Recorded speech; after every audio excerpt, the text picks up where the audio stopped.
UGM NTB, serta rekan-rekan sekalian yang sempat hadir pada siang menjelang sore. Alhamdulillah kita semua masih diberi kesehatan dan kesempatan untuk bisa hadir di ruang guru ini dalam rangka diseminasi modul 1.4 budaya positif pada program calon guru penggerak CDP Angkatan 7 Luhut Timur yang akan dibawakan oleh Asriani SDGs di Daerah.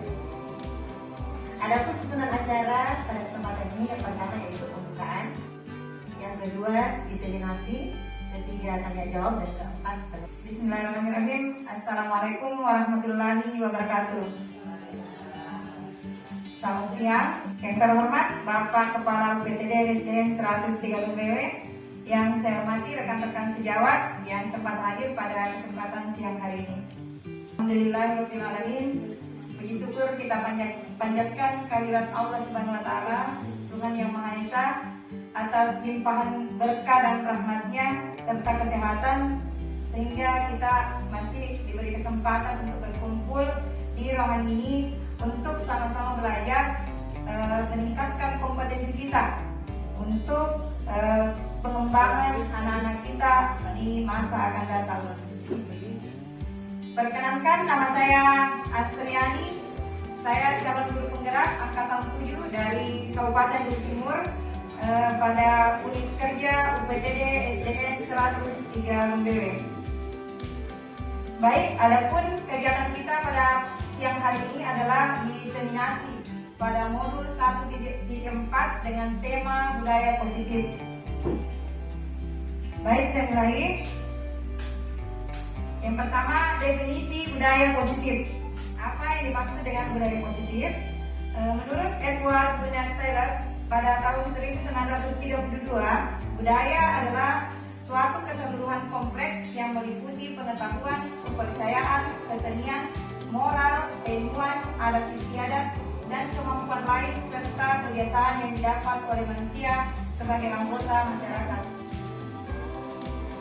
Selanjutnya, menurut Puncara Ningrat pada tahun 1990 di halaman 180, diungkapkan bahwa kebudayaan ialah keseluruhan sistem gagasan, tindakan, dan hasil karya manusia dalam rangka kehidupan masyarakat yang dijadikan milik manusia dengan belajar.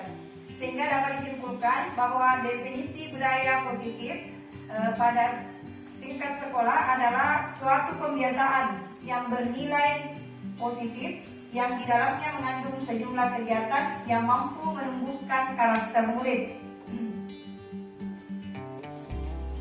Yang mana di sini yang paling ditekankan adalah menumbuhkan karakter murid. Jadi pada era saat ini yang paling utama dan pertama yang dituntut oleh kita sebagai pendidik adalah menumbuhkan karakter mereka. Jadi seperti profil pelajar Pancasila, yang pertama adalah bagaimana karakter peserta didik kita. Jadi kognitif, pengetahuan, dan keterampilan akan mengikut. Jadi yang pertama yang dibutuhkan pada saat ini adalah karakter anak-anak kita dibentuk. Jadi sebagai seorang pendidik, muara dari semua yang kita lakukan di sekolah adalah untuk semata-mata kemajuan bagi peserta didik kita, bagi anak-anak kita, untuk menghantarkan mereka selamat dan bahagia sesuai dengan kodrat alam dan kodrat zamannya. Maksudnya di sini kodrat alamnya bagaimana anak-anak kita tetap memiliki nilai-nilai yang nilai kebajikan yang kita laksanakan di sekitar kita. Jadi dia tidak melupakan akar hidupnya, tempat tinggalnya. Seperti kita di Sulawesi Selatan ini kita ada budaya sirik. Jadi anak-anak kita ini hal yang paling pertama kita tanamkan adalah budaya malu. Jadi kalau anak-anak kita sudah punya ini, diharapkan dia mampu bertahan nanti dari gempuran era dari kemajuan globalisasi, sehingga mereka tetap mengenal budayanya. Kemudian sesuai kodrat zamannya, anak-anak kita juga dibekali dengan kemampuan-kemampuan atau skill yang akan digunakannya nanti pada masa akan datang. Jadi hari ini kita tidak sekedar duduk belajar di dalam kelas, tetapi banyak-banyak belajar tentang bagaimana anak-anak kita ini akan punya nanti kecakapan hidup, akan punya keterampilan hidup yang akan dia gunakan pada masa akan datang. Dan yang terpenting adalah apalagi kita di tingkat sekolah dasar ini, bagaimana membuat fondasi, bagaimana murid dapat melakukan perubahan baik. Yang pertama dari sisi perilakunya, kemudian tadi pengetahuan dan keterampilannya. Dan sekarang ini diejawantahkan ke dalam profil pelajar Pancasila. Ya. Adapun materi kita pada siang hari ini yaitu budaya positif. Budaya positif ini akan ada 6 pembahasan materi. Yang pertama disiplin positif dan nilai-nilai kebajikan kelas. Kemudian yang kedua teori motivasi, hukuman dan penghargaan. Yang ketiga keyakinan kelas. 4 kebutuhan dasar manusia dan dunia berkualitas. 5 posisi kontrol dan 6 segitiga restitusi. Jika teman-teman telah membuka platform Merdeka Belajar, semua materi ini berada di dalam. Jadi ya, saya berada di sini untuk sekedar mengulang dan merefresh kembali materi-materi yang ada.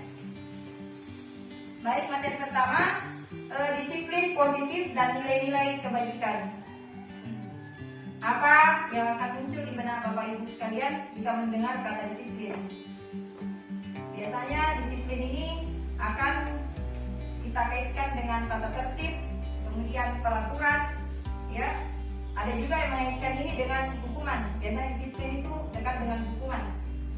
Padahal pada hari ini hukuman ini bukan lagi tidak boleh lagi dijadikan sebagai acuan dari disiplin. Untuk menegakkan satu disiplin itu diharapkan hukuman ini dihindari, bahkan sama sekali tidak bisa lagi digunakan.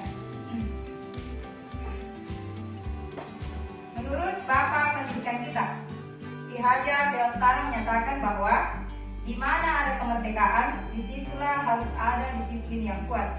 Sungguhpun disiplin itu bersifat self-disiplin, yaitu kita sendiri yang mewajibkan kita dengan sekeras-kerasnya. Tetapi itu sama saja. Sebab jikalau kita tidak cakap melakukan self-disiplin, wajiblah penguasa lain mendisiplinkan diri kita. Dan peraturan demikian, itulah harus ada di dalam suasana yang merdeka. Dikutip dari Ki Hajar Dewantara, Pemikiran, Konsepsi, Keteladanan, Sikap Merdeka, pada cetakan kelima tahun 2013 pada halaman 470. Yang dimaksud di sini, KHD menyatakan bahwa untuk mencapai kemerdekaan atau dalam konteks pendidikan kita saat ini, untuk menciptakan murid yang merdeka, syarat utama adalah memiliki disiplin yang kuat. Disiplin yang dimaksud adalah disiplin diri. Disiplin yang memiliki motivasi internal. Maksudnya motivasi ini berasal dari dalam diri kita sendiri. Namun jika tidak memiliki motivasi internal, maka kita memerlukan pihak lain untuk mendisiplinkan kita, atau motivasi eksternal, atau pihak-pihak dari luar yang bisa mendisiplinkan kita. Karena mereka mendasarkan tindakan mereka pada nilai-nilai kebajikan universal.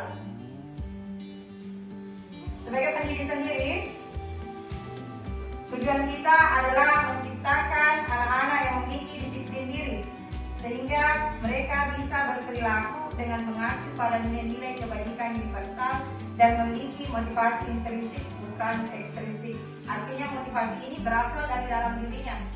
Jadi sesuatu yang kita kerjakan karena kita yakini, ya, tidak dari dorongan atau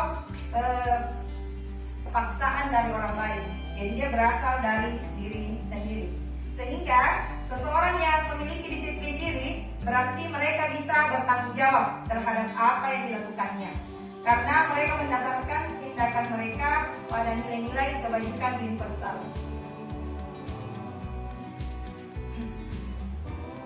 sebagai seorang pendidik, tujuan kita adalah menciptakan anak-anak yang memiliki disiplin diri sesuai dengan standar pendidikan nasional, yaitu dalam rangka menciptakan lingkungan yang positif.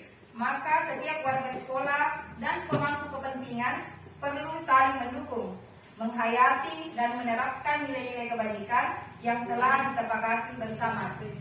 Dalam hal ini di sekolah kita, misalnya di satu sekolah tidak dapat tercipta disiplin positif jika tidak ada kerjasama atau sinergi dari semua warga sekolah. Artinya kita harus punya satu visi, satu persepsi, dan satu pandangan dalam hal ini. Untuk dapat menerapkan tujuan mulia tersebut, maka seorang pemimpin pembelajaran. Siapa yang pemimpin pembelajaran adalah kita semua. Kita semua warga sekolah yang punya tugas menuntun anak-anak kita untuk mencapai keberhasilannya sebentar. Tujuan mulia dari penerapan disiplin positif adalah agar terbentuk murid-murid yang berkarakter, berdisiplin, santun, jujur, peduli, bertanggung jawab, dan merupakan pembelajar sepanjang hayat sesuai dengan standar kompetensi lulusan yang diharapkan. Maksudnya ini, bagaimana kita mencetak anak-anak kita yang berkarakter, yang punya nilai di depan orang lain. Jadi karakter ini nilai-nilai yang melekat pada diri seseorang. Jadi kita harapkan anak-anak keluar nanti lulusan dari sekolah kita, ya, di anak-anak kita sebentar ini punya nilai. Jadi siswa-siswa kita, anak-anak yang keluar dari lulusan dari SD 103 Lumbewe ini anak-anak yang baik, anak-anak yang ramah, anak-anak yang sopan. Nah, ini tujuan, sebenarnya ini adalah tujuan kita bersama. Kemudian supaya mereka menjadi pembelajar sepanjang hayat. Pembelajar sepanjang hayat yang dimaksud di sini tidak hanya mereka belajar nanti di waktu jam pelajaran, nanti di sekolah saja, tapi dia dapat mengambil pelajaran kapanpun dan dimanapun dia berada. Berikutnya masuk ke yang kedua, teori motivasi, hukuman, dan penghargaan. Dian Gosen dalam bukunya Restructuring School Discipline menyatakan ada 3 motivasi perilaku manusia. Yang pertama, motivasi yang pertama untuk menghindari ketidaknyamanan atau hukuman. Ini merupakan motivasi terendah dari 3 tingkatan motivasi menurut Dian Gosen. Yang pertama ini adalah yang terendah, tingkatan yang terendah, yaitu untuk menghindari ketidaknyamanan atau hukuman. Biasanya orang yang mempunyai motivasi ini perilakunya, ya, dia akan berperilaku melakukan tindakan itu karena dia takut akan hukuman, dia menghindari ketidaknyamanan, sehingga ya dia cenderung akan memunculkan pertanyaan pada dirinya, apa yang akan terjadi apabila saya tidak melakukannya. Jadi dia selalu melakukan tindakan itu karena takut. Apakah ini akan berimbas pada fisik saya, pada psikis saya jika saya tidak melakukannya. Jadi contoh, anak kita diberi tugas. Hari ini dia diberi PR. Kemudian dia melakukannya, dia mengerjakan PR-nya karena dia takut dihukum. Besok kalau saya tidak ke sekolah bawa PR, saya akan disuruh cuci WC lah, saya akan dijemur, berdiri di depan kelas, dan lain sebagainya. Nah, ini sebenarnya yang sangat kita hindari supaya anak kita tidak memiliki motivasi yang pertama ini. Kemudian ada tingkatan yang kedua. Yang kedua ialah untuk mendapatkan imbalan atau penghargaan dari orang lain. Motivasi yang kedua ini, motivasi yang kedua, dia melakukan sesuatu itu karena dia selalu mengharapkan penghargaan dari orang lain. Apakah itu berupa hadiah, kemudian pujian, pokoknya sesuatu yang berharga bagi dirinya itu dia akan melakukan. Ini yang kedua, motivasi yang kedua. Contoh, seorang siswa akan kumpul sampah, jika dia lihat sampah dia kumpul sampah ketika gurunya melihatnya. Nah, nanti gurunya akan bilang, wih rajinnya si A, dia kumpul tahu sampah. Nah, ini adalah motivasi yang kedua. Ini motivasi yang satu tingkat dari motivasi yang pertama. Dan ini motivasi yang pertama dan yang kedua ini, keduanya adalah motivasi eksternal. Jadi semuanya berasal dari luar. Yang ketiga,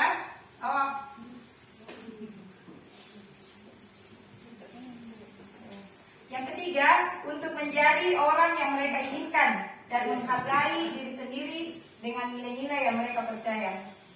Orang dengan motivasi ini akan bertanya, akan menjadi orang yang seperti apa saya apabila saya melakukannya. Mereka melakukan sesuatu karena nilai-nilai yang mereka yakini dan hargai. Dan mereka melakukannya ini dengan ikhlas. Ya, nilai-nilai yang dia yakini itu seperti sebuah, ya dia karena dia yakini sesuatu maka dia laksanakan. Motivasi ini berasal dari dalam dirinya. Satu contoh, anak kita datang ke sekolah karena dia ingin datang belajar, datang menuntut ilmu. Bukan karena takut dihukum atau ingin mendapatkan imbalan.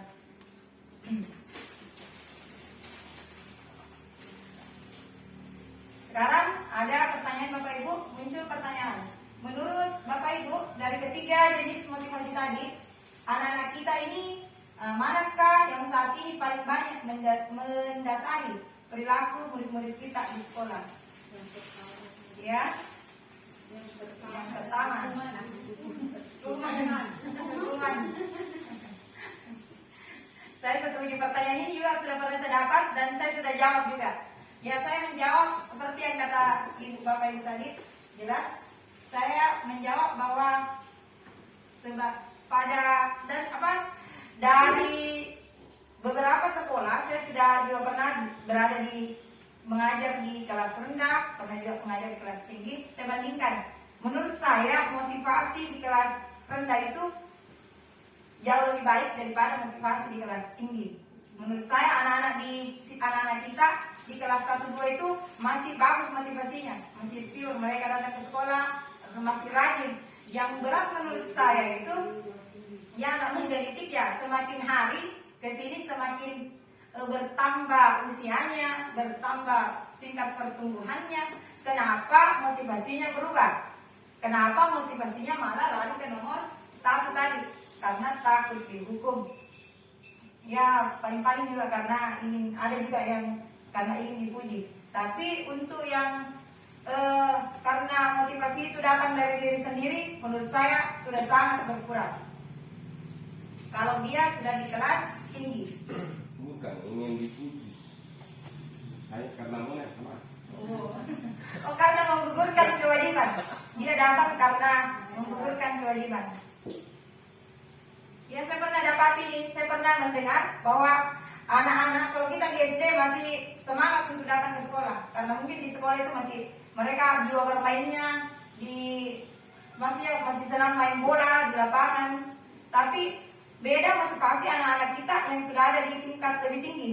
Ya, saya pernah dengar di guru SMP dan guru SMA bahwa anak-anak kita yang di tingkatan lebih tinggi ini, mereka datang ke sekolah itu hanya untuk benar-benar menggugurkan kewajibannya.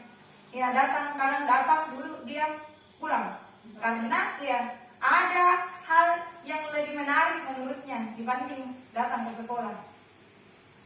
Ya, apalagi gadget sekarang, perkembangan teknologi tidak bisa kita pungkiri. Anak-anak kita sudah lebih bersemangat menghadapi gadgetnya daripada mendengar ceramah kita sebagai guru. Iya, yang berikutnya, strategi apa yang selama ini Anda terapkan untuk menanamkan disiplin positif pada murid-murid Anda, dan bagaimana hasilnya pada perilaku murid Anda? Ada? Hukuman. Kembali ke hukuman. Oh begitu. Kembali ke hukuman. Saya mendapat jawaban, ini juga pernah saya jawab, dan ini ada jawaban saya kutip dari teman ini seorang guru SMA, ya. Namanya Pak R, dia menjawab strategi yang dia lakukan dan yang coba dia terapkan di sekolahnya adalah menjadi figur yang dapat dicontoh. Baik melakukan komunikasi itu yang efektif, artinya tidak sekedar menjadi teman pada anak-anak kita, tapi lebih merangkul mereka dan bekerja sama dengan seluruh warga sekolah.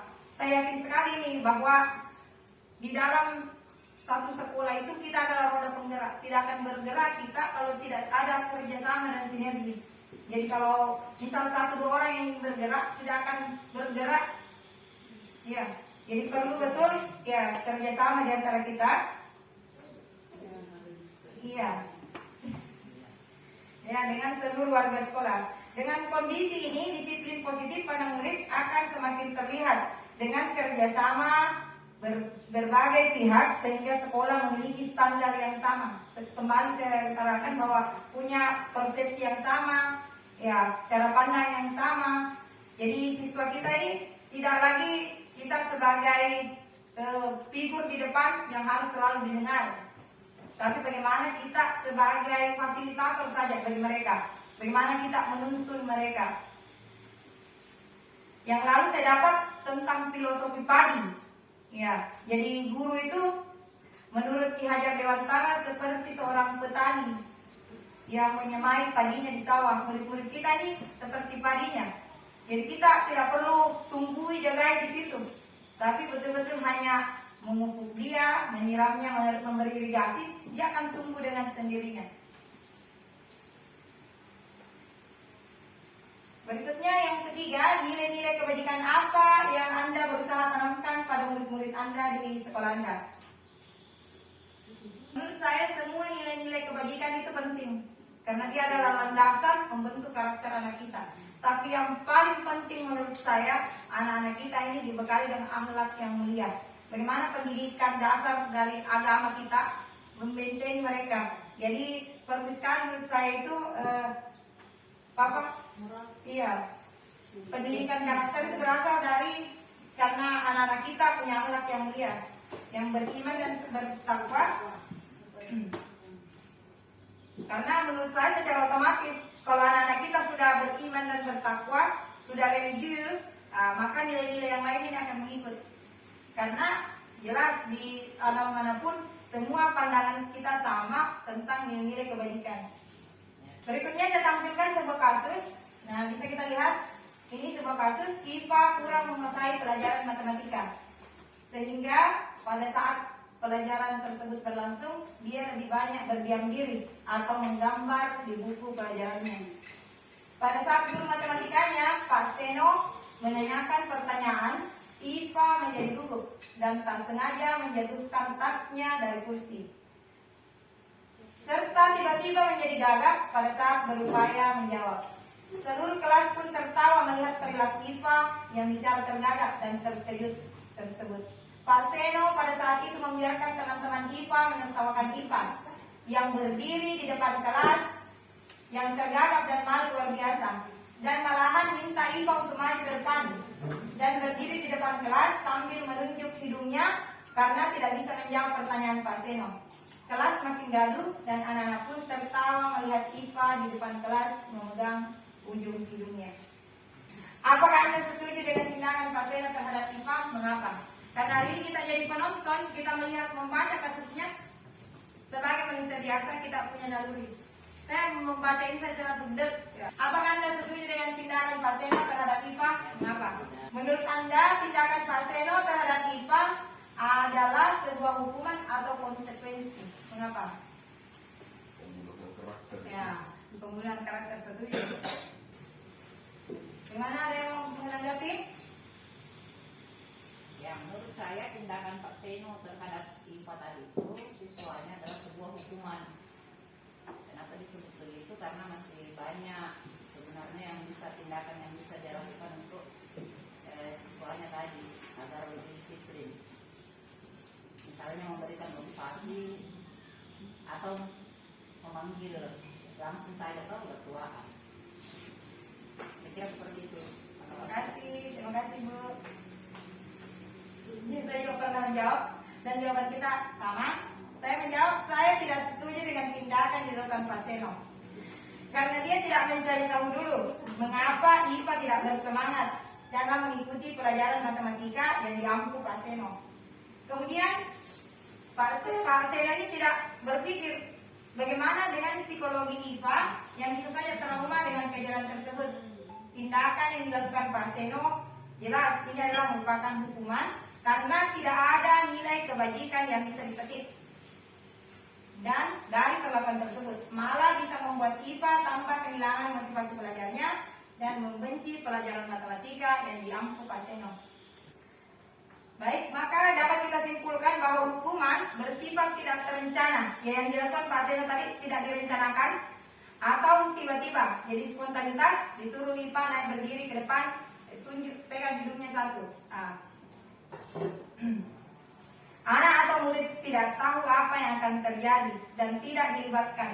Artinya tidak dilibatkan dalam mencari solusi dari masalah yang dihadapi. Hukumannya bersifat satu arah dari pihak guru yang memberikan dan murid hanya menerima suatu hukuman tanpa melalui suatu kesepakatan atau pengarahan dari pihak guru, baik sebelum atau sesudahnya. Hukuman yang diberikan bisa berupa fisik maupun psikis. Murid, anak disakiti oleh suatu perbuatan maupun kata-kata. Sementara disiplin dalam bentuk konsekuensi, nah ini perbedaan antara hukuman dan konsekuensi. Jadi perbedaan antara hukuman, sanksi atau konsekuensi. Sementara kalau disiplinnya dalam bentuk konsekuensi, ini sudah terencana atau sudah disepakati, sudah dibahas dan disetujui oleh murid dan guru. Umumnya bentuk-bentuk konsekuensi dibuat oleh pihak guru. Dan murid sudah mengetahui sebelumnya konsekuensi apa yang akan diterima bila ada pelanggaran. Contoh, anak kita pada hari Senin tidak lengkap uniformnya, seragamnya, maka dia sudah tahu dirinya. Karena sudah disampaikan sebelumnya bahwa jika tidak lengkap tindak, berdiri itu ada barisan khusus untuk kita yang tidak lengkap. Jadi ini menurut saya adalah satu konsekuensi, sanksi, tetapi anak-anak sudah tahu. Jadi sudah dapat nih, oh kalau ini saya lakukan, saya akan dapatkan ini. Ada beberapa tindakan anak-anak kita, di sini sudah ada beberapa tindakan. Saya copy ini, munculkan. Menurut kita ini berupa hukuman atau sanksi atau konsekuensi. Mencatat 100 kali di dalam buku dengan kalimat saya tidak akan terlambat lagi karena terlambat ke sekolah. Ini hukuman atau sanksi? Konsekuensi. Sanksi dan konsekuensi itu sama. Yang berbeda di hukuman. Ini adalah ini adalah sanksi. Dia ini direncanakan. Kemudian dia mencatat buku 100 kali ini bisa ada efeknya. Efeknya apa? Bisa bagus tulisannya. Ya, mungkin karena kemarin masih mirip-mirip tulisannya. Sudah 10 kali datang terlambat langsung habis. Iya, ada ini ya. Di kelas tadi kan buat kesepakatan kelas. Ya. Kita apa sanksinya yang mau? Cuci WC. Alah. WC kalian di kolam main air, bukan itu nanti juga. Iya, betul. Ya, dilakukan. Ya, kalau ada Jangan. di depan tol, namanya kan perjanjian awal. Iya. Perjanjian Kalau pulang. tiba-tiba begini, Ya mereka namanya cuci WC. iya. Artinya gurunya sudah dikasih tahu kalau kamu terlambat, dia akan ya dapat tulisan itu. Membersihkan coretan yang dibuatnya di atas meja tulis. Kira ini sepakat kita ya, ini adalah konsekuensi, sanksi ya. Ini yang dia lakukan, dia coret mejanya, ya. Dia harus bersihkan sendiri. Ya. Berikutnya berjemur di lapangan basket pukul 12.00 siang karena mengobrol dengan teman. Ya ini jelas dia dihukum. Ini hukuman. Kalau pingsan anaknya tidak relevan, tidak ada nilai yang akan didapat jika dia pergi jemur. Bisa saja anaknya malah pingsan. Ya menimbulkan masalah baru. Berdiri di depan kelas sambil mengangkat satu kaki karena tidak bisa menjawab pertanyaan. Ya kita saya kira sama-sama sepakat ini tidak boleh dilakukan karena dia bentuk hukuman. Iya dan ini. kehilangan 10 menit jam istirahat untuk mengerjakan tugas karena terlambat datang dan tertinggal pelajaran selama 10 menit. Dia mengganti jam. Hah? Ini hukuman atau sanksi? Iya, dia sanksi. Artinya ada konsekuensi karena dia terlambat dia ganti. Lari mengelilingi lapangan basket 2 kali karena terlambat 10 menit untuk pelajaran PJOK. Kalau menurut kita ini berupa sanksi atau hukuman? Kalau lari mengelilingi lapangan? Sanksi. Ya? Sanksi. Betul, dia adalah sanksi. Kenapa? Kira kemana? Yang masalahnya pekerjaan itu dulu. Kira pemanasan itu. Iya, betul. Karena ada manfaatnya loh. Dia bermanfaat. Dia sanksi karena pada pelajaran PJOK. Iya. Tapi kalau dia guru kelas yang kasih lari siswanya, dia adalah hukuman. Keyakinan keras. Di sini yang dimaksud yang dimunculkan di sini adalah mengapa keyakinan keras, mengapa tidak peraturan kelas atau yang kita tadi kesepakatan kelas. Tapi dia lebih ke keyakinan kelas. Nah, pertanyaan ini bisa kita jawab kalau kita mencoba dulu melihat pertanyaan ini. Mengapa kita memiliki peraturan tentang penggunaan helm pada saat mengendarai kendaraan roda 2? Karena kalau naik motor, kenapa kita harus pakai helm? Kemungkinan kita akan menjawab ya untuk keselamatan. Dan mengapa saat pandemi kemarin penggunaan masker dan mencuci tangan dilakukan setiap saat?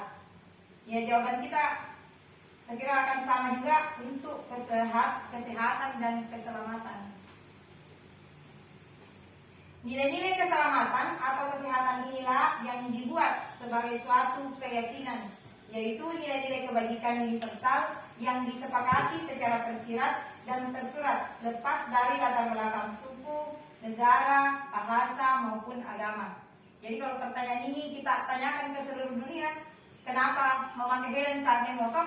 Semua akan menjawab sama. Ya, baik dia agamanya berbeda, rasnya berbeda, ya jawabannya akan sama bahwa pakai helm itu untuk keselamatan. Saat pandemi pakai masker dan cuci tangan, ya untuk kesehatan dan keselamatan. Karena kita yakin, oke. Berikutnya, pembentukan keyakinan sekolah atau kelas.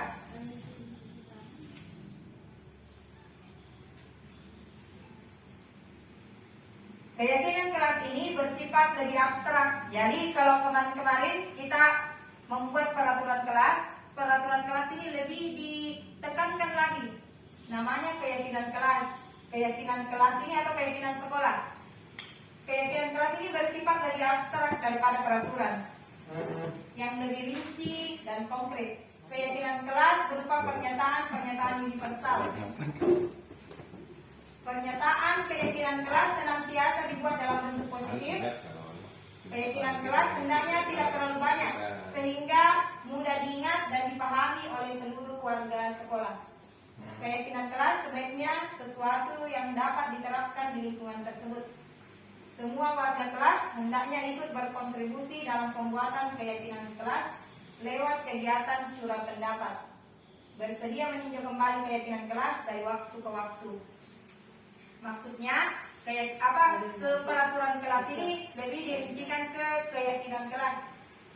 Bayangkan sesuatu yang kita yakini bahwa kalau kita tidak makan bisa mati. Nah, ini yakin karena yakin. Jadi siswa kita bagaimana membuat kesepakatan di dalam kelas ini sesuatu yang kita yakini bersama. Mari mencari keyakinan kelas dari peraturan kelas di bawah ini. Ini ada beberapa peraturan kelas yang akan dibuat menjadi keyakinan kelas. Pertama, kembalikan barang ke tempatnya. Kita bikin peraturan kelas, kembalikan barang ke tempatnya. Nilai apa yang akan muncul ketika kita memberikan ini, kembalikan barang ke tempatnya? Itu ada jawabannya. Nilai tanggung jawab terlalu cepat. Berikutnya, dilarang mengganggu orang lain. Ini poin-poin peraturan kelas. Jadi biasa kita bikin peraturan kelas selama ini seperti bentuknya. Dilarang mengganggu orang lain. Ini contoh-contoh peraturan kelas. Ya, kelas 1 itu lebih konkret dia kalau bikin peraturan. Ada nilai yang ingin kita, yang sama-sama kita yakini bahwa kalau mengganggu orang lain itu berarti kita dalam melakukan saling menghormati. Jadi penting saling menghormati. Berikutnya, dilarang melakukan kekerasan, termasuk nilai menghormati. Hadir di sekolah 15 menit sebelum pelajaran dimulai. Prosedur pembentukan keyakinan sekolah atau kelas. Nah, ini yang diharapkan akan kita lakukan sama-sama di kelas. Jadi di kelas kita nanti akan terpasang keyakinan kelas. Jadi bukan lagi peraturan sekolah, tapi bukan lagi kesepakatan, tapi keyakinan sesuatu yang kita yakini. Itu tadi yang Iya. saya tidak yakin bahwa Iya. nanti itu juga. Iya, jangan itu jangan. Betul. Kalau keyakinan kelas itu dia tidak konkret hukum anunya sanksinya bahwa tidak datang dapat sanksi ini. Tapi kalau keyakinan kelas ini bagaimana menumbuhkan rasa disiplinnya dari dalam. Ini adalah prosedur pembentukan keyakinan sekolah atau keyakinan kelas. Mempersilahkan warga sekolah atau murid-murid di sekolah kelas untuk bercurah pendapat tentang peraturan yang perlu disepakati di sekolah. Ya, jadi kita bertanya ke anak-anak kita, ya di kelas apa keyakinan apa yang kita pasang di kelas kita. Mencatat semua masukan, kemudian di papan tulis atau di kertas besar, di mana semua anggota kelas warga sekolah bisa melihat hasil curah pendapat. Kemudian berikutnya menyusun keyakinan kelas sesuai prosedur pembentukan keyakinan sekolah. Jadi akan ada prosedurnya juga nanti. Gantilah kalimat-kalimat dalam bentuk negatif menjadi positif. Contoh, ya, jangan gunakan kata jangan pada keyakinan kelas kita. Jangan berlari di kelas atau koridor. Ya, tapi kalimat positifnya keyakinan kita nanti berjalanlah di kelas atau koridor. Ya, ini sudah ada contoh keyakinan kelas. Ya, karena di sini ada guru kelas 1, saya sudah mengkopikan contoh keyakinan kelas 1. Kalau kelas 1 bahasanya lebih mudah dipahami seperti ini. Setiap anggota kelas perlu belajar. Karena dia anggota kelas perlu belajar, jadi mohon teman-teman yang lain mengerti bahwa saatnya belajar, jangan diribut. Ya, tenang sih. Kalau siapa tahu saat kita ribut tidak jadi belajar. Nah, ini bahasa untuk anak-anak kita di kelas 1. Setiap anggota kelas perlu senang. Setiap anggota kelas perlu melakukan tugas, dan setiap anggota kelas perlu merasa aman. Ini untuk keyakinan, contoh keyakinan kelas pada anak-anak kita di tingkat kelas 1. Kemudian ada juga kayak contoh keyakinan kelas di kelas 5. Di kelas 5 ini bahasanya juga sudah agak lebih tinggi sedikit dibanding anak-anak kita di kelas 1. Keyakinan kelas pertama di kelas 5 di sini selalu bersikap positif. Jadi anak-anak kita diajar bagaimana memberikan yang terbaik dari dirinya. Jadi apa yang terbaik dari dirinya dia nampakkan setiap hari. Senantiasa menjadi diri terbaik, percaya dan menghormati orang lain, serta barang miliknya. Karena di kelas, kenapa muncul kesepakatan kelas yang ketiga ini, percaya dan menghormati orang lain serta barang miliknya. Karena biasa terjadi di kelas 5 itu sudah waktu pinjam-pinjam nih, sudah ada pinjam barangnya temannya, tidak dia kasih kembali. Ya, atau dipinjam tapi diambil selama-lamanya. Ini juga biasa terjadi. Jadi bagaimana memberikan keyakinan pada anak kita, ya, menghormati orang lain serta barang yang dimilikinya. Berikutnya berkomitmen terhadap tugas. Jadi anak-anakku nanti yang punya tugas, yakini bahwa kalau ada tugasku saya kerja, karena kalau saya tidak kerja saya sendiri yang tidak dapat ilmunya. Kemudian senantiasa membantu. Jadi bahasanya dia tidak konkret bahwa terlambat menyapu, terlambat menulis, saya terlambat. Tapi betul-betul menanamkan keyakinan pada diri anak-anak kita. Ini contoh keyakinan kelas untuk anak SMP ini, keyakinan kelas 7. Hormat. Kami meyakini bahwa sangat penting untuk menghormati semua orang dan barang milik orang lain. Kemudian bekerja. Kami meyakini bahwa sangat penting untuk mengerjakan segala pekerjaan atau mengikuti kegiatan yang telah ditugaskan. Kemudian diterima dan dimiliki. Kami meyakini bahwa sangat penting untuk merasa diterima pada suatu kelompok dan saling peduli satu dengan yang lain. Kita sudah sampai ke yang keempat. Kebutuhan dasar manusia dan dunia berkualitas. Ada pertanyaan pemantik. Ibu Ambar, guru wali kelas 2A di SD Pelita Hati, sedang bingung menghadapi ulah salah satu murid di kelasnya, Doni.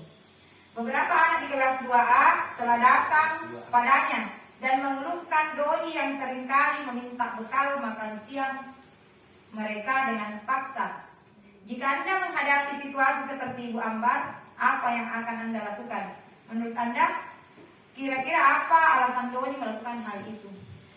Ini Doni bekal makan siang temannya ini, iya, tiap hari dia paksa teman-temannya, apalagi Doni laki-laki. Ternyata yang dialami Doni tadi ini adalah merupakan 5 kebutuhan dasar menurut Dr. William Glasser dalam teorinya dalam choice theory, bahwa seluruh tindakan manusia memiliki tujuan tertentu dan tidak ada satupun yang kita lakukan ini ternyata tidak ada tujuannya. Semua punya tujuan. Semua yang kita lakukan adalah usaha terbaik kita untuk mendapatkan apa yang kita inginkan. Ketika kita mendapatkan apa yang kita inginkan, sebetulnya saat itu kita sedang memenuhi satu atau lebih kebutuhan dasar kita. Jadi ternyata kalau kita melakukan sesuatu itu ada tujuannya, berarti kita sedang memenuhi kebutuhan kita. 5 kebutuhan dasar ini adalah yang kecil ini adalah kebutuhan survival atau kebutuhan pribadi. Kemudian ada kebutuhan akan kesenangan, cinta kasih sayang, kebebasan, dan penguasaan. Kebutuhan yang pertama adalah kebutuhan untuk bertahan hidup. Kebutuhan bertahan hidup atau survival yang biasa kita lihat di televisi, pergi di hutan-hutan itu cari yang penting dari hidup, ya apa saja dia makan, ya ini adalah kebutuhan bertahan hidup atau survival. Adalah kebutuhan yang bersifat fisiologis untuk bertahan hidup, misalnya kita butuh akan kesehatan, rumah, dan makanan. Kebutuhan biologis sebagai bagian dari proses reproduksi, termasuk kebutuhan untuk tetap bertahan hidup. Selanjutnya, komponen psikologis pada kebutuhan ini meliputi kebutuhan kebutuhan akan perasaan aman. Dalam kasus Doni tadi, apabila jawaban Doni ketika ditanya oleh Ibu Ambar adalah karena ia lapar, kenapa dia ambil makanan temannya dipaksa? Karena ia lapar dan orang tuanya tidak membawakannya bekal makan siang. Maka kebutuhan dasar yang sedang berusaha Doni penuhi adalah kebutuhan yang pertama ini adalah kebutuhan untuk bertahan hidup. Ya, karena mungkin ibunya Doni lagi sibuk, terlambat pergi sekolah, lupa kasih bekal untuk Doni. Jadi Doni paksa temannya untuk ambil makanan. Yang kedua adalah kebutuhan untuk diterima. Kebutuhan ini dan 3 kebutuhan berikutnya adalah kebutuhan psikologis. Jadi kalau tadi fisik yang kita penuhi pada survival, kalau yang berikutnya ini adalah kebutuhan akan psikologi kita. Kebutuhan untuk disayangi dan diterima meliputi kebutuhan akan hubungan dan koneksi sosial, kebutuhan untuk memberi dan menerima kasih sayang, dan kebutuhan untuk merasa menjadi bagian dari suatu kelompok. Kebutuhan ini juga meliputi keinginan untuk tetap terhubung dengan orang lain, seperti teman, keluarga, pasangan hidup, teman kerja, binatang peliharaan, dan kelompok di mana kita tergabung. Anak-anak yang memiliki kebutuhan dasar kasih sayang dan rasa diterima yang tinggi mampu mengendalikan arah hidup seseorang. Anak-anak dengan kebutuhan kebebasan yang tinggi menginginkan pilihan. Mereka perlu banyak bergerak serta suka mencoba-coba, tidak terlalu terpengaruh orang lain, dan suka mencoba hal baru dan menarik. Bila jawaban Doni tadi, jika ditanya oleh Ibu Ambar, maka Doni menjawab dia merasa bosan dengan bekal makanan yang dibawakan ibunya di rumah karena ibunya selalu membawakan bekal yang sama. Oleh karena itu, dia ingin mencoba bekal rasa lain yang dipunyai oleh temannya. Nah, kalau hari-hari kita kasih bekal dia telur, ya hari ini dia ke sekolah lihat nugget, guys. Ya, kalau tidak dikasih, pas-pas sedikit kayak ini. Ya, ini adalah kebutuhan kedua, bahwa kebutuhan akan mencoba hal-hal yang baru, kebutuhan untuk merasakan hal-hal yang baru. Jadi kebutuhan yang kedua adalah kebutuhan akan cinta dan kasih sayang. Kemudian yang ketiga adalah kebutuhan akan kesenangan, kebutuhan untuk merasa senang. Yang warna abu-abu. Kebutuhan akan kesenangan adalah kebutuhan untuk mencari kesenangan, bermain dan tertawa. Bayangkan hidup tanpa kenikmatan apapun. Betapa menyedihkan. Belajar menghubungkan kebutuhan dan kesenangan dengan belajar. Semua hewan dengan tingkat intelijensi tinggi seperti anjing, lumba-lumba dan primata, saat mereka bermain, mereka mempelajari keterampilan hidup yang penting. Manusia tidak berbeda. Anak-anak dengan kebutuhan dasar kesenangan yang tinggi biasanya ingin menikmati apa yang dilakukan. Mereka juga bisa berkonsentrasi tinggi saat mengerjakan hal yang disenangi. Mereka suka permainan dan suka mengoleksi barang, suka bergurau, suka melucu, dan juga menggemaskan. Tapi kayaknya ada saya tambahkan aja ini. Dalam kasus di atas, bila Doni menjawab, dia melakukannya karena iseng saja dan menikmati ekspresi wajah teman-temannya yang kesal karena diambil makanannya, dan menurut dia ekspresi teman-temannya itu lucu. Nah, maka Doni ini sedang berusaha memenuhi kebutuhannya akan kesenangan. Biasanya yang ini akan diterima oleh lingkungannya. Anak-anak yang seperti ini biasanya anak-anak yang akrab dengan orang tuanya. Jadi di rumahnya itu suka bergurau, sehingga rasa di rumahnya itu dia bawa sampai ke sekolah. Jadi dia senang kalau melihat sesuatu yang lucu. Jadi menurut dia mungkin itu lucu walaupun temannya terganggu. Kemudian berikutnya yang terakhir adalah penguasaan, kebutuhan akan pengakuan atas kemampuan. Kebutuhan ini berhubungan dengan kekuatan untuk mencapai sesuatu, menjadi kompeten, menjadi terampil, dan diakui atas prestasi dan keterampilannya, didengarkan dan memiliki rasa harga diri. Anak-anak yang memiliki kebutuhan dasar akan penguasaan yang tinggi biasanya selalu ingin menjadi pemimpin. Mereka suka mengamati sebelum mencoba hal baru, merasa kecewa jika melakukan kesalahan. Mereka juga biasanya rapi dan sistematik dan selalu ingin mencapai yang terbaik. Ya, siapa mau naik baca doa? Ya, belum apa-apa, saya terus. Ya, biasanya ada siswa kita yang seperti ini. Sedikit-sedikit saya bu. Ternyata dia sedang memenuhi kebutuhannya untuk pengakuan atas kemampuannya. Kalau Doni dia merasa hebat karena temannya jadi takut, ya. Dan dia dengan dia dan menuruti keinginannya, maka sebetulnya Doni sedang berusaha memenuhi kebutuhan dasarnya akan kekuasaan. Bukan kalau kekuasaan berarti anak-anak ini selalu merasa dirinya jago di kelas. Ya, selalu jadi berkuasa di kelas. Ya, ternyata dia sedang memenuhi kebutuhannya. Dia butuh atas pengakuan, atas kemampuannya. Ketika seorang murid melakukan suatu perbuatan yang bertentangan dengan nilai-nilai kebajikan atau melanggar peraturan, hal ini sebenarnya dikarenakan mereka gagal memenuhi kebutuhan dasar mereka. Jadi kalau ada anak nakal, sebenarnya ada hal yang sedang dia penuhi dalam dirinya. Yang 5 ini ada yang tidak dia dapat di rumahnya, di teman bermainnya, mungkin dia cari di sekolah. Ya, jadi sebenarnya kita coba menghilangkan kata nakal. Jadi tidak ada anak nakal, tapi anak yang sedang memenuhi kebutuhan dasarnya yang tidak dia dapat di tempat lain. Jadi mungkin dia cari di sekolah, di kelas kita. Kemudian kita masih yang kelima, 5 posisi kontrol. Dia Gosen dalam bukunya juga Restriction School Discipline berkesimpulan bahwa ada 5 posisi kontrol yang diterapkan seorang guru, orang tua ataupun atasan dalam melakukan kontrol.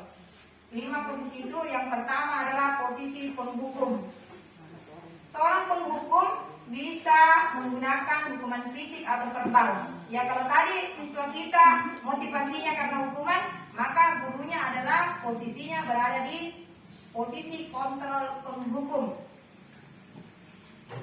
Orang-orang yang menjalankan posisi penghukum senantiasa mengatakan bahwa sekolah memerlukan sistem atau alat yang lebih menekan murid lebih dalam lagi. Guru-guru yang menerapkan posisi penghukum akan berkata, patuhi aturan saya, atau awas, ya.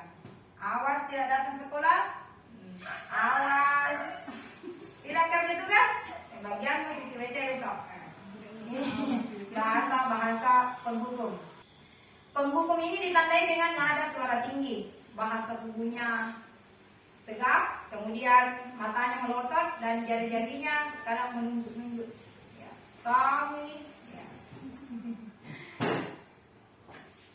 Tanyakan kemudian bagaimana perasaan murid bila guru berbicara seperti itu pada saat muridnya datang terlambat. Hasilnya kemungkinan murid akan marah dan mendendam atau bersifat agresif. Ternyata anak-anak yang kita tekan itu akan berbalik kepada kita. Dia adalah dua mata pisau yang sangat bahaya jika kita terapkan ini, ya. Dan akan bersifat agresif. Bisa jadi sesudah kembali duduk, murid tersebut akan mencoret-coret bukunya atau meja tulisnya. Lebih buruk lagi, sepulang sekolah, murid melihat motor atau mobil bapak ibu guru dan akan menggoreng kendaraan tersebut dengan paku. 5 posisi kontrol yang kedua adalah membuat merasa bersalah. Nah ini sering sekali saya lakukan di kelas makan, sampai hari ini masih saya lakukan. Pada posisi ini 1 tingkat di atas yang pertama tadi, posisi penghukum. Pada posisi ini biasanya guru akan bersuara lebih lembut. Pembuat rasa bersalah akan menggunakan keheningan yang membuat orang lain merasa tidak nyaman, merasa bersalah atau rendah diri. Kata-kata yang keluar dengan lembut seperti ini. Ibu sangat kecewa. Ibu sangat kecewa sekali sama kamu. Kenapa kau hari-hari terlambat? Berapa kali kasih tahu jam kasih terlambat. Jadi rasa bersalahnya di dalam. Gimana coba kalau orang tua kamu tahu kalau kamu itu di sekolah nakal sekali. Nah, di posisi ini murid akan memiliki penilaian diri yang buruk tentang dirinya sendiri. Murid merasa tidak berharga dan telah mengecewakan orang-orang yang disayanginya. Pembuat merasa bersalah ini biasanya ditandai dengan nada suara yang memelas, halus, sedih, bahasa tubuhnya merapat pada anak. Nah, contohnya, misal dia akan berkata, Adi, kamu ini bagaimana ya? Kamu sudah berjanji dengan ibu, tidak akan terlambat lagi. Kamu kenapa ya?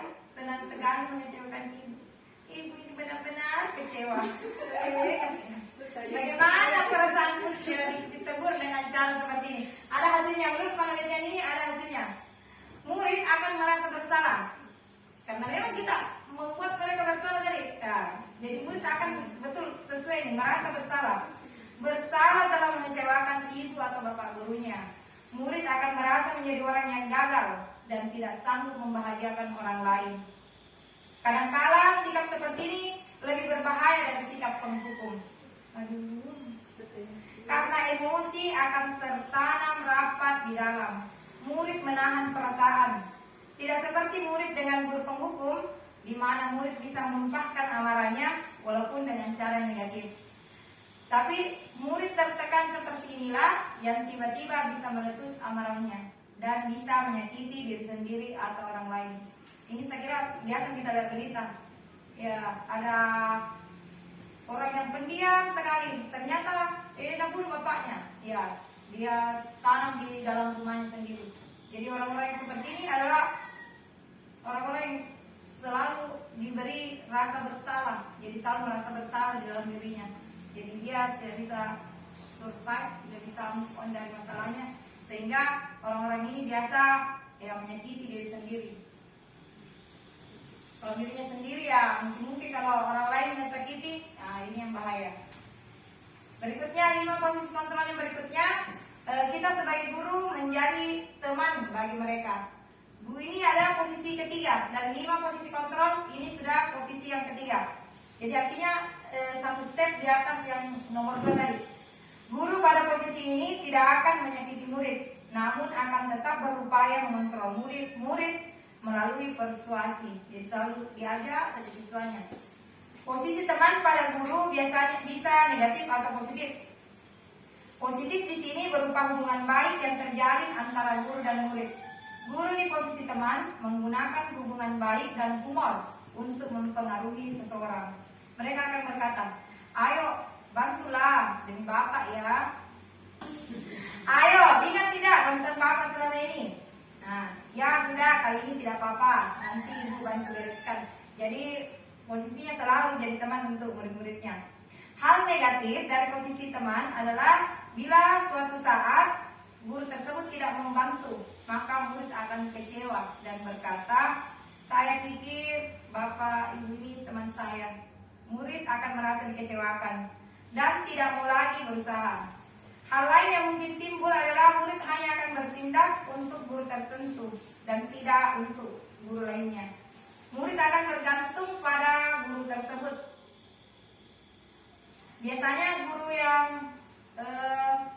posisi kontrol sebagai teman ini nada suaranya ramah, akrab, bercanda, kemudian bahasa tubuhnya merapat pada murid, mata dan senyumnya jenaka.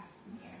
"Adi, ayolah, bagaimana sih kamu? Kemarin kamu sudah janji ke Bapak, bukan? Kenapa terlambat lagi?" Ya, ini sambil tertawa ringan. "Ya sudah, tidak apa-apa. Duduk dulu sana. Nanti Pak Guru bantu." Ya. Pertanyaannya, bagaimana perasaan murid dengan guru seperti ini? Kalau kita mungkin karena seperti kalau kita di kelas sekolah kita ini gurunya tidak bilang guru, wali kelasnya tidak bilang gurunya. Ya, kalau bukan, apalagi kita kelas rendah. Kalau ganti guru, berarti tidak mau kamu belajar. Bukan guruku itu. Ya, karena gurunya tidak bilang guru. Berikutnya hasilnya, jika posisi kita sebagai teman pada murid-murid kita, yaitu murid akan merasa senang dan akrab dengan guru. Ini termasuk dampak yang positif. Hanya saja di sisi negatifnya, murid menjadi tergantung pada guru tersebut. Bila ada masalah, dia merasa bisa mengandalkan guru tersebut untuk membantunya. Akibat lain dari posisi teman, Adi hanya akan berbuat sesuatu bila ada yang menyuruh. Bila yang menyuruh adalah guru tersebut, dan belum tentu berlaku yang sama dengan guru atau orang lain. Ya, tapi sebenarnya posisi ini tuh sudah di antara posisi yang 1 dan 2 tadi tuh, ini paling tidak sudah kita lakukan. Berikutnya posisi pemantau. Pemantau berarti mengawasi. Pada saat kita mengawasi, kita bertanggung jawab atas perilaku orang-orang yang kita awasi. Posisi pemantau ini berdasarkan pada peraturan dan konsekuensi. Dengan menggunakan sanksi atau konsekuensi, kita dapat memisahkan hubungan pribadi kita dengan murid. Sebagai seorang yang menjalankan posisi pemantau, pertanyaan yang diajukan seorang pemantau adalah, kalau ada anak membuat kesalahan, kita akan tanya, "Tapi masih ingat sih apa peraturannya? Apa yang sudah kita lakukan? Bagian mana yang kita langgar? Masih ingat sih apa sanksinya kalau ini yang kita lakukan?" Jadi ini posisi pemantau, betul-betul dia menerapkan keyakinan yang sudah diyakini bersama, diterapkan bersama di kelas. Seorang pemantau sangat mengandalkan penghitungan, catatan, data yang dapat digunakan sebagai bukti atas perilaku seseorang. Posisi ini akan menggunakan stiker, slip catatan, daftar cek. Posisi pemantau sendiri berawal dari teori stimulus respon yang menunjukkan tanggung jawab guru dalam mengontrol murid. Ini posisi keempat, sebenarnya ini posisi yang ya sangat bagus sebenarnya, tapi ya maksudnya guru ini guru yang lengkap catatannya. Jadi ketika ada orang tua datang ke kita, ya anak saya kenapa begini, lengkap semua. Sekian hari dia tidak hadir, dia melakukan pelanggaran ke sini, jadi dia setiap ada melakukan anak itu siswa tak lengkap semua catatannya. Ini posisi pemantau. Ya bahasa tubuhnya dia formal, agak-agak berjarak dengan siswa, tapi gurunya ini selalu menerapkan peraturan, pokoknya sesuai peraturan. Berarti dia masuk ibu kasus. Hah? Ibu kasus. Iya, lengkap sama catatannya. Yang jelas anak-anak melakukan ini, konsekuensinya ini, ya itu. Nah contoh ini, guru kamu terlambat 13 menit. Apakah kamu sudah mengerti konsekuensi yang harus dilakukan bila terlambat? Nah, anaknya, siswanya pada guru posisi pemantau, dia langsung paham Pak, saya harus tinggal di kelas pada jam istirahat nanti dan mengerjakan tugas dan ketertinggalan saya. Mungkin menurut saya kalau posisi pemantau ini bicaranya sedikit menjauh sama siswanya, tapi jadi peraturan itu tegak betul di kelas. Hasilnya murid memahami konsekuensi yang harus dijalankan karena telah melanggar salah satu peraturan sekolah. Guru tidak menunjukkan suatu emosi yang berlebihan, menjadi marah atau membuat merasa berbuat salah. Murid tetap dibuat tidak nyaman, yaitu dengan harus tinggal di kelas pada waktu jam istirahat dan mengerjakan tugas. Guru tetap harus memantau murid pada saat mengerjakan tugas di jam istirahat karena murid tidak bisa ditinggal seorang diri. Ini yang paling terakhir, posisi manajer. Posisi terakhir atau manajer adalah posisi di mana guru berbuat sesuatu bersama dengan murid, mempersilahkan murid mempertanggungjawabkan perilakunya, mendukung murid agar dapat menemukan solusi atas permasalahannya sendiri. Seorang manajer telah memiliki keterampilan di posisi teman maupun pemantau, dan dengan demikian bisa jadi di waktu-waktu tertentu kembali kepada kedua posisi tersebut bila diperlukan. Jadi katanya yang bisa kita dari 5 posisi ini yang bisa kita gunakan itu 3, 4, 5. Kalau tidak kita berada di posisi teman, kita berada di pemantau, dan ini manajer. Dia akan bertanya, jadi seorang manajer ini akan berkata, apa yang kita yakini? Kembali ke keyakinan kelas. Apa kamu meyakininya? Jika kamu meyakininya, apa kamu bersedia memperbaikinya? Jika kamu memperbaiki ini, hal menunjukkan apa tentang dirimu. Kemarin saya sudah buat video tentang ini, segitiga restitusi bersama Dipa. Nanti saya tunjukkan contoh posisi 5 atau posisi manajer. Bagaimana jika siswa melakukan suatu kekeliruan atau kesalahan, bagaimana tindakan yang diambil oleh seorang manajer. Yang terakhir adalah segitiga restitusi. Segitiga restitusi adalah proses menciptakan kondisi bagi murid untuk memperbaiki kesalahan mereka sehingga mereka bisa kembali pada kelompok mereka dengan karakter yang lebih kuat. Ini menurut Gassen tahun 2004. Restitusi membantu murid memiliki tujuan, disiplin positif, dan memulihkan dirinya setelah berbuat salah. Restitusi bukan untuk menebus kesalahan, akan tetapi belajar dari kesalahan. Ini segitiga restitusi adalah langkah-langkah yang kita ambil ketika kita punya murid yang melakukan kesalahan. Jadi langkah-langkah yang kita lakukan agar siswa kita itu menemukan sendiri. Ini restitusi itu menemukan sendiri solusi dari permasalahan yang dia miliki. Adapun langkah-langkahnya itu ada 3. Yang pertama itu menstabilkan identitas. Kita akan bertanya kepada anak kita, Setiap orang itu pasti akan melakukan kesalahan. Kamu bukan satu-satunya yang pernah melakukan ini. Kemudian tahapan kedua itu validasi tindakan yang salah, dan yang ketiga menanyakan keyakinan. Saya akan tunjukkan sebuah video tentang segitiga restitusi. Demikianlah semua materi yang sempat saya bawakan pada kesempatan siang hari ini. Saya ucapkan banyak terima kasih atas perhatian Bapak Ibu semua. Wabillahi taufiq wal hidayah. Wassalamualaikum warahmatullahi wabarakatuh. Oke, baiklah. Itu tadi adalah pemaparan dari materi tentang diseminasi modul 1.4 budaya positif yang dibawakan oleh pemateri kita.